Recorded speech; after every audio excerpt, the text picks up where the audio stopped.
Evangelio según San Lucas, el capítulo 3, los que quieren seguir la lectura, si no lo puede leer usted en su casa, desde el versículo 7. Dice, hablando de Juan el Bautista, y decía a las multitudes que salían para ser bautizadas por él: oh generación de víboras, ¿quién os enseñó a huir de la ira que vendrá? Haced pues frutos dignos de arrepentimiento, y no comencéis a decir dentro de vosotros mismos: tenemos a Abraham por padre, porque os digo que Dios puede levantar hijos a Abraham aún de estas piedras. Y ya también el hacha está puesta a la raíz de los árboles. Por tanto, todo árbol que no da buen fruto se corta y se echa al fuego. Y la gente se preguntaba diciendo: entonces, ¿qué haremos? Y respondiendo les dijo: el que tiene 2 túnicas, dé al que no tiene, y el que no tiene que comer, haga lo mismo. Vinieron también unos publicanos para ser bautizados y les dijo: Maestro, ¿qué haremos? Él les dijo: no exijáis más de lo que os está ordenado. También le preguntaron unos soldados diciendo: ¿y nosotros qué haremos? Y les dijo: no hagáis extorsión a nadie, ni calumniéis, y contentaos con vuestro salario. Hasta aquí nada más en la lectura de la palabra de Dios. Permítanme comenzar con una reflexión autorreferencial. ¿Por qué estos 3 días? Hace muchos años atrás, tenía yo 17 años, y a 2 cuadras de acá, 2 cuadras de este lugar, tuve que despedirme de la escuela secundaria y dar el discurso de despedida por mi promoción. Cuando yo terminé ese discurso, que lo perdí, tenía por allí, lo perdí, pero recuerdo la última frase.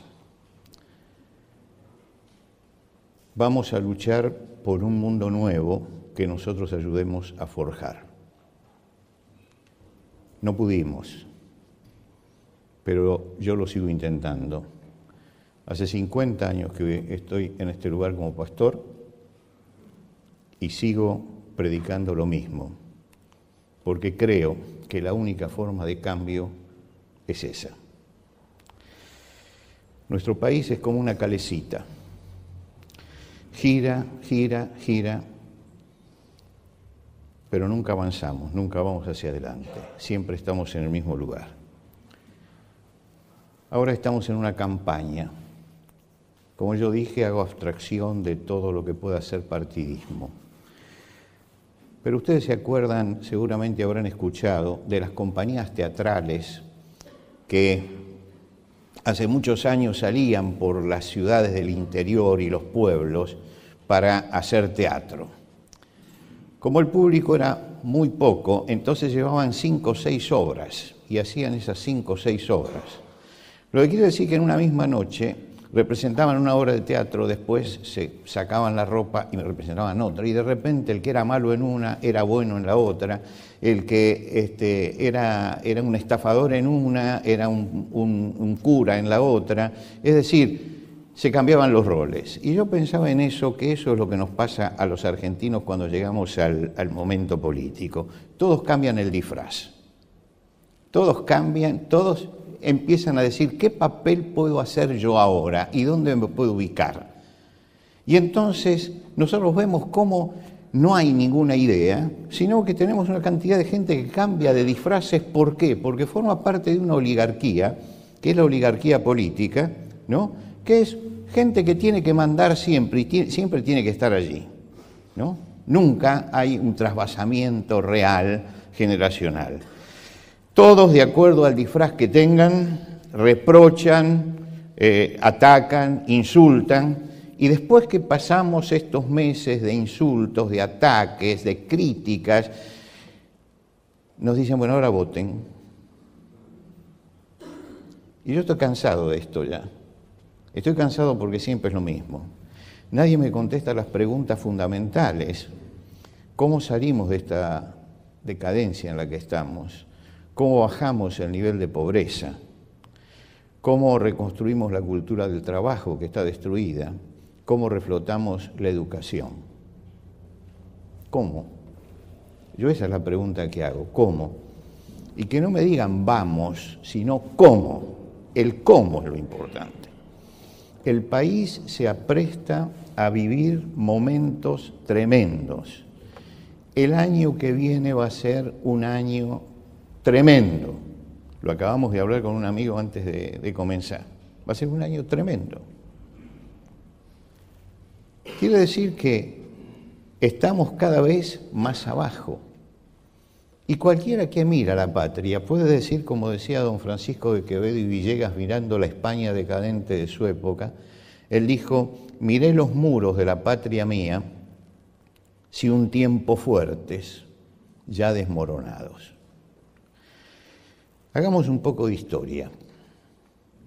En la década de 1910 el país era el país que más expectativas tenía en el mundo. Todos tenían sus ojos puestos en este país, en nuestro país. El sexto país en el mundo en ingreso per cápita. El sexto país en el mundo en ingreso per cápita. El Producto Bruto Interno era $4.000 per cápita, es decir, por persona, mientras que, por ejemplo, España tenía 2.000 y Italia tenía 2.500. El ciudadano argentino, usted y yo, todos nosotros, el obrero, figuraba entre los 8 más ricos del mundo, entre los 8 más ricos del mundo. Había problemas sociales, por supuesto, siempre hay esos problemas, pero no había nada que no se pudiera solucionar. Luego comenzó a funcionar una máquina de destruir. Y esa máquina de destruir, enemiga de todos los valores, enemiga de todo lo valioso, es una máquina perversa que no solamente destruye los valores, sino que consolida la decadencia. Y está consolidando la decadencia en nuestro país. Teníamos a principios del siglo una revolución educativa donde se logró un sistema educativo igualitario, inclusivo y enciclopédico, donde todos podían ir. La ley 1420 fue una ley maravillosa que hizo que toda la gente estuviera obligado a estudiar. Cuando un padre, algunos dicen era autoritaria, sí era autoritaria, pero terminó con el analfabetismo. ¿Por qué? Porque si un padre no mandaba a sus hijos a la escuela, al segundo día recibía a la policía en su casa a ver por qué el hijo no había ido. Y entonces tenía que mandarlo a la casa y lo llevaban obligado y el padre tenía que pagar por no mandar a su hijo a la escuela.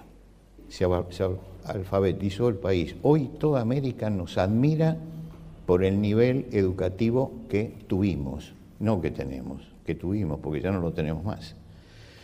De la escuela pública salieron hombres como René Favaloro, o César Milstein o Bernardo Houssay. Salieron de allí. Ese es el país que teníamos. Hoy estamos abajo, muy abajo. El 53% de los alumnos argentinos de las escuelas argentinas termina su ciclo sin reconocer cuando lee un párrafo la idea principal, no puede hacer inferencias aunque sean sencillas, no sabe hacer comparaciones ni contrastes, es decir, no entiende el texto, no entiende lo que lee. ¿Cuál es el problema de una sociedad que fue próspera para que esté así? Esta es la pregunta y este es el planteo sobre el cual quiero trabajar. ¿Por qué? Porque probamos todas las formas de gobierno. Desde que yo tengo uso de razón hemos probado desde el autoritarismo hasta la democracia, la socialdemocracia, la otra democracia, todas las hemos pasado, nunca hemos salido, siempre estábamos más abajo. Todos los sistemas económicos. Por lo tanto, el problema no es ni económico ni social, el problema está en nosotros. Y yo quiero hablar de ese problema que somos nosotros, y voy a hablar de ese problema. Porque en definitiva, siempre estamos tirando para afuera los males que tenemos, que el liberalismo capitalista, que el imperialismo, que el Fondo Monetario Internacional, y la sinarquía internacional. Yo me acuerdo que eso cuando era chico, la sinarquía, es decir, todos los países están contra nosotros. Porque eso significaría sinarquía. Todos están contra nosotros. Y esto nos habla del defecto argentino. Cuando yo vuelvo del exterior, la gente me pregunta, ¿qué piensan de nosotros? No piensan, no existimos. Esa es la verdad. Esa es la verdad, que no existimos para los demás. Que cuando hablan de Argentina, dicen, Argentina, Maradona. Ahora dicen Argentina, Messi.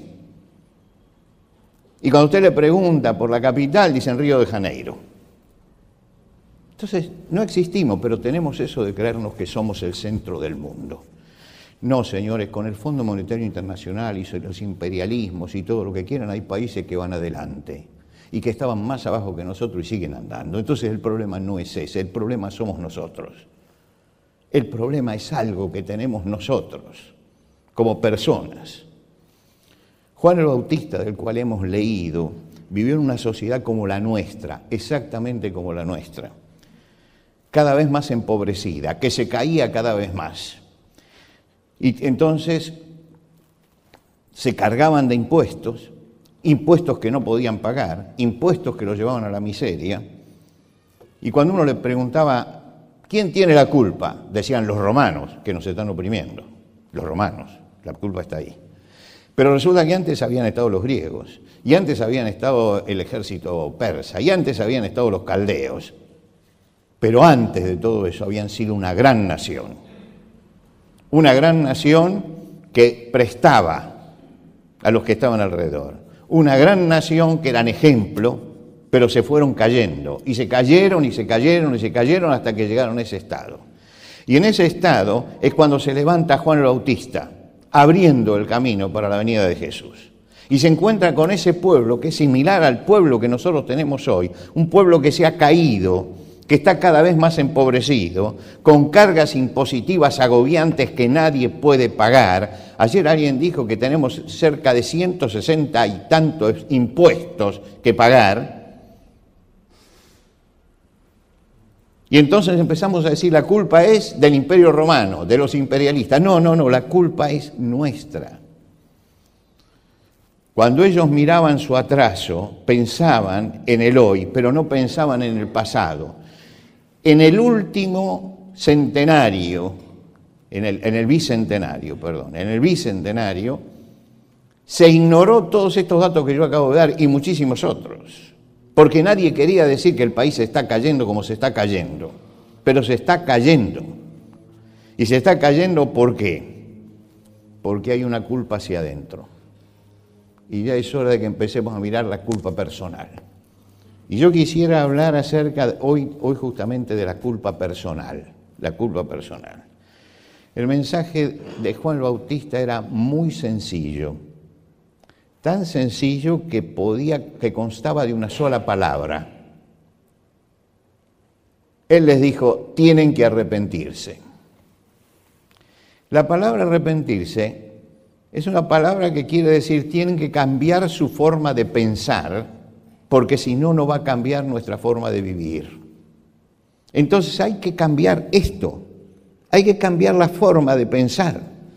Nosotros hemos sido criados con el vivo vive del sonso y el sonso de su trabajo, y este es un piola y todo eso, y llegamos acá. Este es el país de los piolas, el país de los vivos, Esto es lo que nos está pasando. Y en ese momento Juan el Bautista ve exactamente lo mismo en su tierra. Y él dice, señores, hay que cambiar la forma de pensar. Usted dice, no, pero el problema es político. No, hace 100 años que venimos hablando de que el problema es político y social. Y siempre estamos abajo. Tenemos que empezar que el problema no pasa por ahí. No pasa por ahí, pasa por nuestra cabecita. Pasa por nosotros. Y pasa por lo individual. Acá no es lo social tampoco, es lo individual. ¿Dónde está la verdad? La verdad de la persona está en su pensamiento, lo que el hombre piensa. En el libro de los Proverbios, el sabio Salomón habla del avaro. Y dice del avaro, cuando te invite a comer y te diga, comé y tomá, que pago yo, dice, vas a creer que es generoso, pero en el fondo su corazón se está lamentando de lo que está haciendo, porque es avaro. ¿Dónde está la verdad? Porque cuál es su pensamiento en su corazón, tal es él. No te creas que lo que está haciendo para afuera, lo que piensa en su corazón es él. Por eso yo ya no me engaño con los grandes discursos, ¿vio? Ya no me engaño. Porque yo quiero ver qué pasa en el corazón de la persona, lo que está pasando en el interior.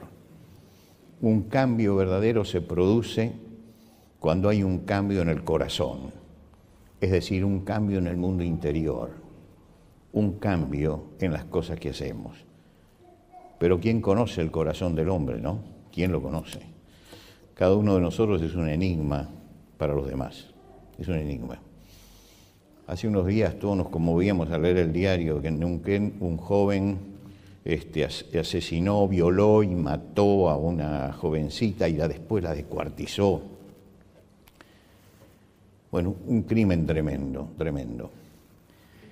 Pero no es esto lo que me conmueve, porque femicidios estamos teniendo en este momento 1 por día. Así que ya empieza a ser rutina esto en nuestro país, rutina. A mí lo que me conmovió fue la hermana, porque la hermana escribió en Facebook y ella dice: pensar que te amaba con todo mi corazón y ahora enterarme que no sos la persona que creías. Es tan doloroso. Te llevaste la vida de una chica inocente y dulce y eso no tiene perdón. Para mí ya no existís. Hermano, ¿cómo te puedo llamar hermano después de esto? ¿Qué es lo que descubrió esta chica? Que el corazón de su hermano no lo conocía, a pesar de que nacieron en el mismo hogar, se criaron juntos. Lo que está en el corazón del hombre, lo que está en el fondo del corazón, es como dice el profeta Jeremías, dice: engañoso y perverso es el corazón del hombre más que todas las cosas. ¿Quién lo conocerá? Es allí donde está el nudo de la cuestión. Porque cuando nosotros declamamos, somos un país maravilloso, esto, lo otro, aquello, pero cuando tenemos que establecernos dentro del orden del país y cuando tenemos que empezar a respetar y cuando tenemos que empezar a pensar en que un país tiene que estar organizado para ir adelante, entonces ahí es cuando empezamos a dar vuelta para atrás. Y entonces nos vamos para atrás. Cuando Jesús empezó su discurso después de Juan el Bautista, empezó con la misma palabra. Dijo: arrepentidos. Dijo: señores, acá si no se cambia la mentalidad, si no cambia el corazón del hombre, si no cambia eso, y si no cambia en lo individual, acá no es un cambio social lo que necesitamos, es un cambio individual donde cada uno se mire para adentro y cada uno mire su propio corazón. Un cambio que sea fruto de la reflexión honesta, de mirarnos en el espejo y decir: este soy yo. Y cuando me miro que soy yo, digo: pertenezco a este país. ¿En qué yo he colaborado con todo esto? ¿En qué he colaborado?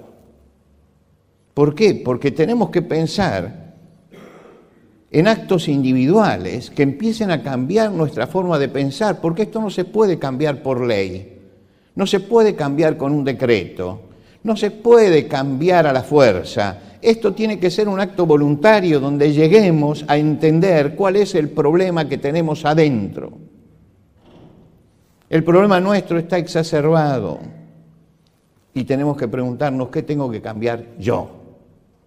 Fíjense que la gente fue, y cuando Juan el Bautista predicó con fuerza esto, lo primero que la gente le preguntó: ¿y qué haremos? Y él le dijo: miren, esto es lo que tiene que hacer cada uno, porque fue una respuesta individual, una respuesta individual. No fue una respuesta general, fue una respuesta individual. Si usted tiene de comer y ve que su vecino no tiene de comer, dele la mitad. Es un problema así, no por obligación del Estado, no porque hay una institución que me lo está diciendo, sino porque yo lo estoy viendo y yo tomo una decisión personal con lo mío, no con lo de los demás, sino con lo mío. Y entonces agarro. ¿Y cuándo cambió la mentalidad? Cuando yo tomo de lo mío. y renuncio a la mitad. En ese momento. En ese momento. Y acá es donde empieza el problema, ¿no es cierto? Porque uno prefiere mirar esto desde afuera, pero no renunciar a lo propio y no renunciar viendo la necesidad. Quiere decir que yo tengo que mirar la necesidad del otro y tengo que partir mi pan con el otro. Mi pan. Cuando yo parta mi pan, usted parta su pan y el otro parta su pan, entonces empieza a haber solución. Pero mientras tanto, lo único que tenemos es asistencialismo, caridad y nada más que eso. Y no hay nada más tremendo que esto. Nada más tremendo que esto. Juan y Jesús empezaron a hablar de esto y él dijo, el que tiene, mire alrededor suyo, mire alrededor suyo, mire alrededor suyo y dé al que no tiene. Hace poco vino un médico, estaba conversando con un médico, es vecino, así que caminamos juntos y caminamos como 5 cuadras y me dice, usted sabe que yo me jubilé, dejé ya, dice así que no puedo atender porque uno entrega la matrícula y si no tengo problemas. Así que no me mande más paciente porque yo no puedo. Dice, usted sabe que mi esposa también está en edad de jubilarse y ahora hay una jubilación que le alcanza. Pero yo le digo, mira, no te jubiles, no te jubiles. Deja que ese dinero se use para alguien que lo necesita. Y yo le dije, doctor, se equivoca. Nunca va a llegar ese dinero al que lo necesita. Dígale a su esposa que se jubile, que tome ella su dinero y si no lo necesita, mire al vecino que tiene necesidad. Y que en forma individual lo haga, pero no se lo dé al Estado, porque lo pierde. Es la forma, ¿no es cierto? Es la forma. Acá no hace falta mucho para solucionar el problema. Y hace falta que, si no nace del corazón nuestro esto, si no nace de nuestra voluntad interna de mirarnos y decir estoy equivocado y necesito cambiar mi forma de pensar para volver a los valores verdaderos. El cambio que necesitamos es un cambio personal y un cambio íntimo. Venían los soldados a preguntar, venían los soldados a preguntar y decían, ¿y qué hacemos nosotros? Y Juan Bautista le decía, no extorsionen a nadie, porque tienen poder. No extorsionen. Confórmense con su paga. No traten de esquilmar al otro. El que tiene poder no presione sobre el otro para sacarle lo que tiene. Y venían los cobradores de impuestos. Dice, ¿qué tenemos que hacer? Cobren lo justo, porque hay corrupción y se están enriqueciendo con esto. Quiere decir que Juan Bautista se detenía al lado de cada uno y le decía, lo que necesita es individualmente usted cambiar en esto, y tiene que cambiar. Ahora uno dice, bueno, pero engañoso es el corazón más que todas las cosas, ¿quién lo conocerá, no? Contesta el profeta Jeremías y dice, y Dios dijo, yo el Señor, que investigo el corazón y conozco a fondo los sentimientos, y que doy a cada uno lo que merece de acuerdo a sus acciones. Yo soy el que lo puedo cambiar. Y lo que necesitamos es una vuelta, no a la religión, por favor, entiéndame bien. Ya estamos hartos de religión, ya estamos hartos. Ya estamos hartos de que se ha politizado hasta la religión ahora. Estamos hartos de que los púlpitos se transformen en tribunas políticas. Este lugar es sagrado y no se puede ensuciar con eso. Desde acá se predican valores, se predica lo que Dios dijo y lo que enseñó a través de Jesucristo, desde aquí. Y no vamos a renunciar a predicar todas esas cosas y a decir que todos nos están mintiendo en este momento, que este país no tiene soluciones fáciles, que tenemos por delante un año tremendo y tenemos 10 años de sacrificio para levantarlo. Y que no vamos a solucionar el problema nuestro con asistencialismo. No lo vamos a solucionar, lo estamos empeorando. Y tampoco cambiando la política, ir para un lado o ir para el otro. Eso no va. Lo que tenemos es que cambiar nuestro corazón, es cambiar desde adentro. Arrepentirse es cambiar la forma de pensar y decir, yo me equivoqué, yo no tomé el camino, yo colaboré con esto, porque acá parece que nadie es culpable. Bueno, en alguna forma todos somos culpables, pero cada uno tiene una parte de culpa individual, Porque cuando decimos todos somos culpables nos ocultamos en la masa. No, acá tengo yo que pensar. ¿Cuál es mi culpa individual frente a esto? Arrepentidos es renunciar en primer lugar al egoísmo. Cambiar la forma de pensar para renunciar al egoísmo, dejar a un lado la codicia, dejar a un lado la avidez por tener, no caer en la avaricia. Anteayer o ayer leía un artículo de una periodista muy conocida que decía que un barrio, creo que era en la ciudad de Córdoba, dice, se vio de pronto alterado por una cantidad de gente que empezó a reunirse en esa calle y se llevaba sus sillas y se sentaba, dice, y entonces viendo que cada vez eran más y que ocupaban las veredas y que ponían esas sillas y todo eso, y que estaba ya anocheciendo, empezó la gente a asustarse y llamó a la policía. Le dijo, mire, acá está pasando algo. Y llega la policía. Y entonces la policía se acerca y ve que en general es gente joven la que está allí. Dice, ¿qué pasa? No, dice que en la otra cuadra venden zapatillas Nike y sale el modelo nuevo. Estamos haciendo cola para mañana ser los primeros en comprarla.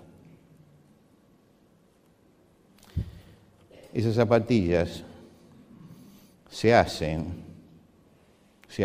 en los lugares de afuera donde hay trabajo esclavo, donde se paga $10 al mes a la persona para trabajar 12 horas por día y se las vende 100 veces más del costo. Nosotros estamos empobrecidos, pero hay cola para eso en este momento. Hay cola para eso. Y decía, no podía ser, decía la periodista, no puede ser. En un país como el nuestro todavía eso. ¿Por qué? Porque si el chico no lleva una Nike, entonces se trauma en la escuela. No, tenemos que empezar a vivir con lo que tenemos, con lo que tenemos, no con lo que no tenemos. Tenemos que empezar a esto. Hay que renunciar al egoísmo, dejar a un lado la codicia, la avidez de tener, no caer en la avaricia, no hacerle caso a las publicidades, no hacerle caso. Hay que renunciar a la corrupción, robar al prójimo. Ahora, todos hablamos de la corrupción, pero siempre los corruptos son los otros. Siempre. No, la corrupción está dentro de nuestro propio corazón y tenemos que aprender esto, vivir en la honestidad. ¿Y apelar a quién? Apelar a Dios que nos conoce. Un día Jesús entraba a una ciudad que era la más opulenta de su tierra, la ciudad de Jericó. La ciudad de Jerusalén era la ciudad capital,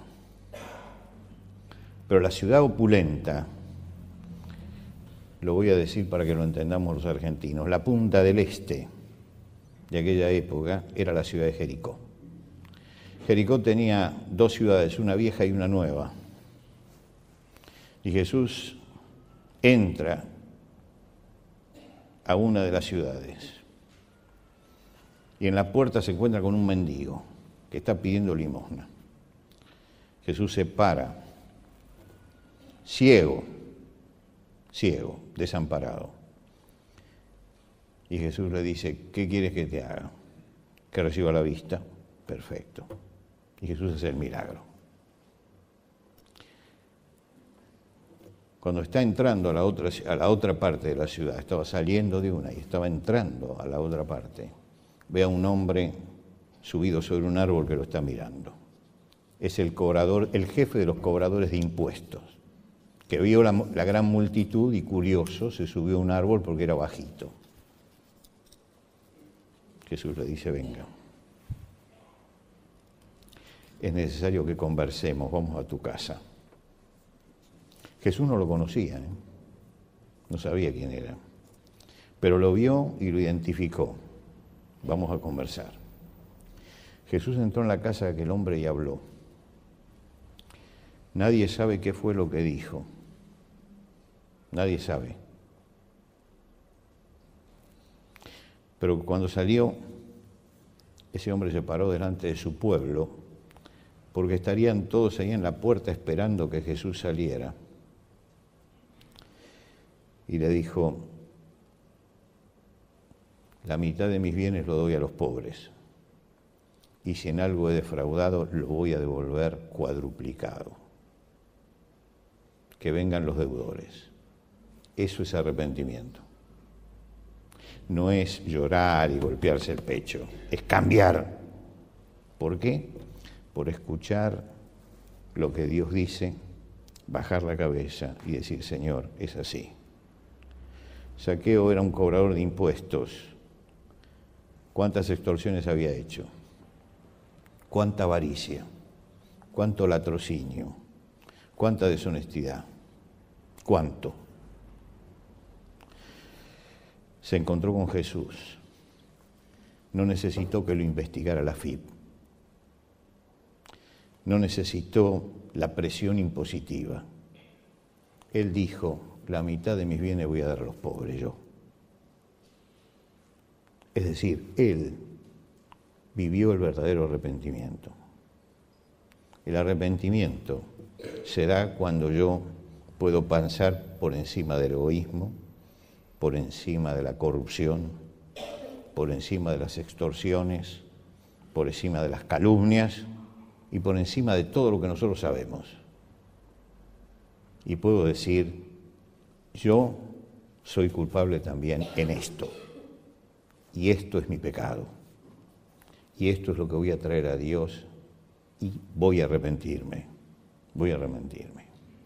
No hay salida. Antes de hablar de los otros temas que voy a tratar los otros días, quise empezar con este, porque esta es la clave. Si yo no cambio personalmente, si estoy mirando siempre para el costado y no me miro para adentro, no hay solución. Cuando Jesús habla, Él dice que todos los hombres son pecadores. Todos. Yo, usted, el presidente de la Nación, el Papa en Roma, el presidente de los Estados Unidos, todos, dice, somos pecadores. Y todos necesitamos la presencia de Dios. ¿Qué quiere decir esto de que somos pecadores? Porque la palabra pecador es una palabra demasiado religiosa, ¿no es cierto? Y causa picazón cuando uno la escucha. Dice, es una palabra antigua. Es una palabra antigua. ¿Sabe qué es? Cuando se dice que el hombre es pecador, está diciendo que el mal está dentro de él, no fuera. El mal. Que el mal no sale de la nada, sale de los hombres, del corazón del hombre. Y que el mal está dentro de todos nosotros. Todos tenemos eso. Y todos tenemos que acercarnos a Dios humildemente, pedir perdón por nuestros pecados, arrepentirnos de lo que hemos hecho, pero no quedarnos ahí, Después, comenzar a hacer lo que calificaba Juan el Bautista, frutos dignos de arrepentimiento. Y tengan cuidado, y lo hemos leído, ¿no? Porque se da el fruto del arrepentimiento o se corta el árbol. Y yo creo que esta es la elección de este tiempo. O realmente nos arrepentimos, buscamos a Dios y cambia nuestra vida, o el hacha está puesta al pie del árbol. Y nunca más que ahora el hacha la tenemos puesta allí. Hay esperanza para la Argentina. Hay esperanza para los argentinos. Hay esperanza. No la busque abajo. No la busque en el discurso político.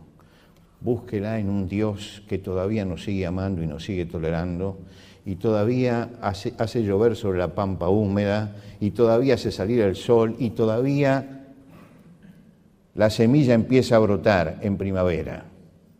A Él le debemos todo eso. A Él. Y a Él tenemos que buscar en este momento. Al que hace que la tierra nuestra sea una tierra grande, envidiada por toda la gente.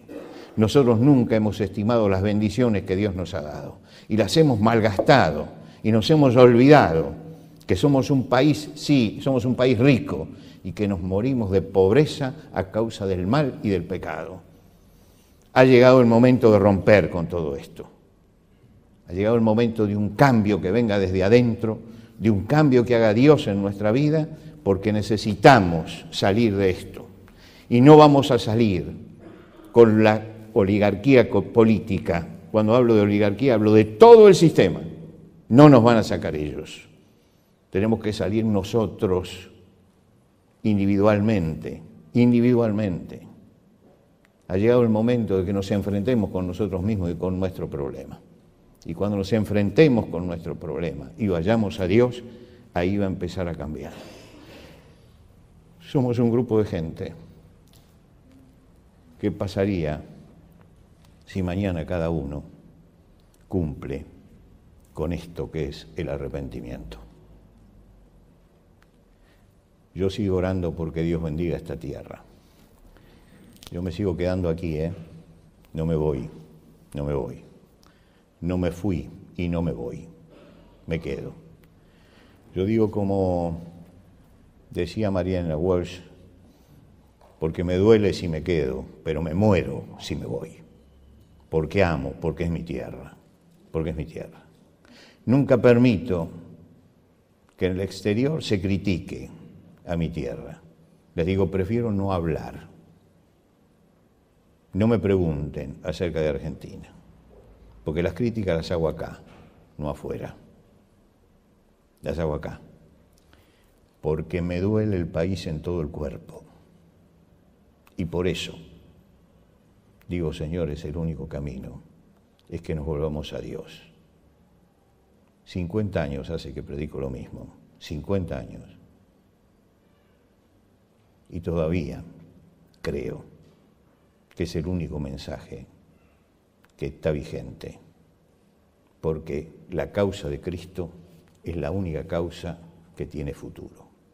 Todas las demás pasaron, esta no.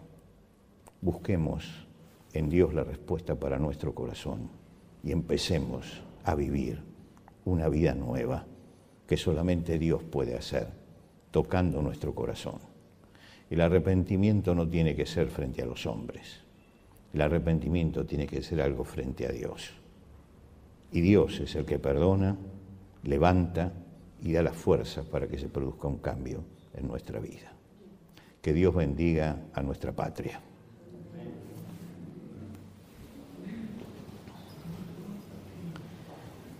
Señor, queremos rogarte esta mañana que la bendición tuya caiga sobre esta nación, pero que la bendición venga a través de un pueblo que piensa, que cambia, que empieza a tomar otro camino.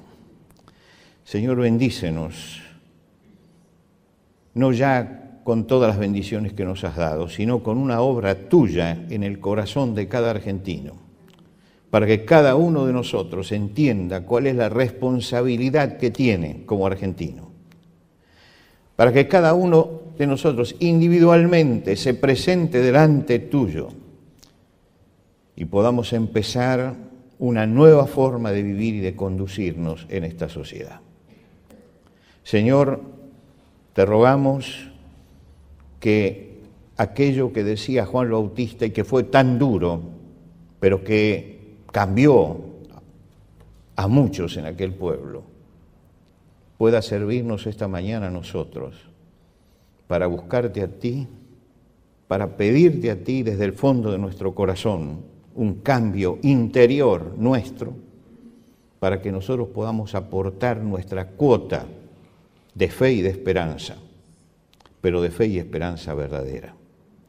Señor, terminamos dándote gracias porque esta mañana volvió a salir el sol, porque sigue el campo germinando, porque sigue la semilla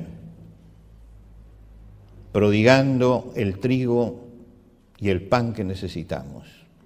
Gracias, Señor, por eso. Bendícenos para que también pueda haber un rebrotar de la vida en el corazón de cada argentino, para que te busquemos a ti y para que encontremos en ti la respuesta.